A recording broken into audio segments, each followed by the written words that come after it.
Okay, so we're going to look at our first example. Above this, I've just written down the transformed form with the parameters a, b, h, and k included in our model anyways. And I'm going to constantly refer to this when I look at equations. I'm going to pick out the parameters a, b, h, and k, and from that, I'm going to construct what I'm going to do. So let's take a look at this first example. I get this going on, and what I see here, there's a 3. That 3 corresponds to the a parameter.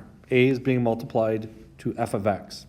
Now I take a look at this 2. This 2 corresponds to the b parameter.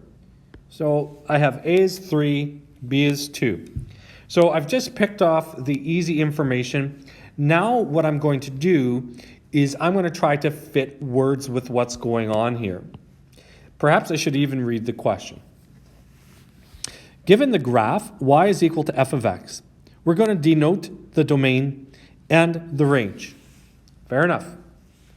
So let's start off with this graph. The domain and range. The domain of this graph will go from 0 to 9. We agree. We have a point right there at 9, 3. And the range goes from 0, 3. This is just going to be helpful information to make stronger connections later on. So I picked out, good. Sketch the graph of the transformed graphs. Okay, I'm not going to go there yet, but I did pick out my parameters, which is really good. I actually find this one to be the most important. Describe in words each transformation in the correct order. Actually, in this question, you could put either transformation and they're going to be in the correct order because both transformations are multiplicative. When a is, I'm going to deal with the green transformation. When a is equal to 3, this means that we're going to vertically stretch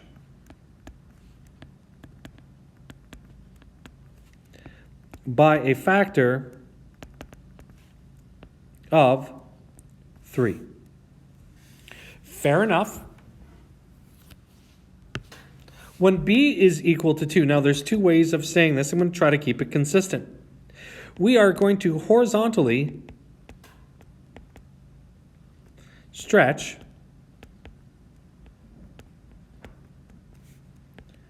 by a factor.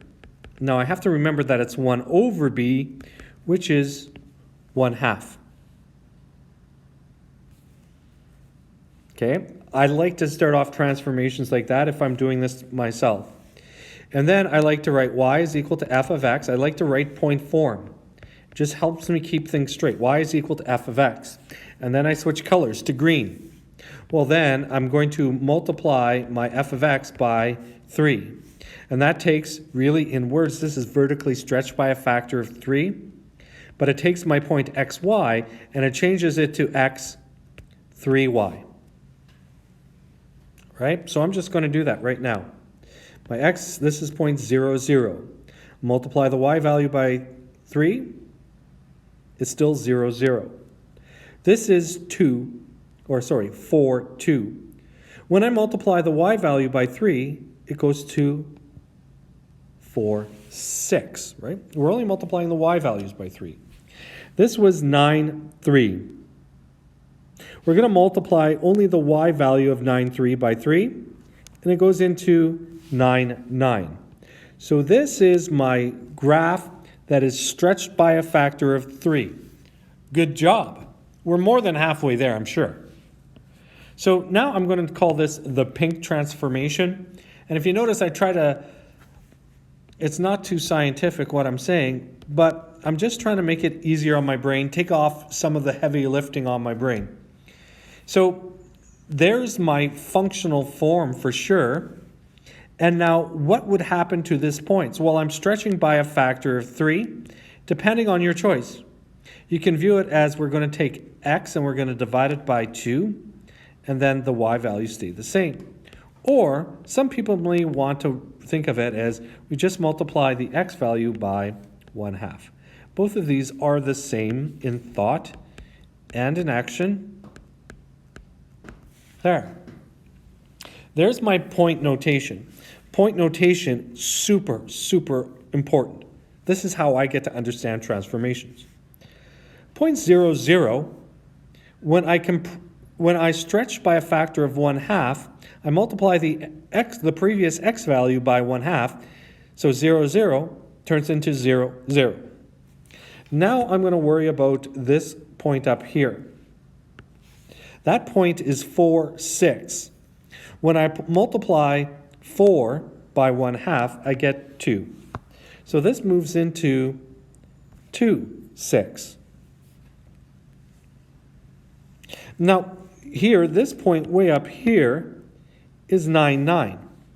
When I multiply this 9 coordinate by a half, I get 9 over 2, comma 9. In other words, 4.5, comma 9. Now, you guys didn't like that too much because it's probably, you guys don't like fractions generally. Anyways, there's my transform graph. But let's take a look, try to make the connection. Okay, it's not writing there. Try to make the connection with y is equal to f of x.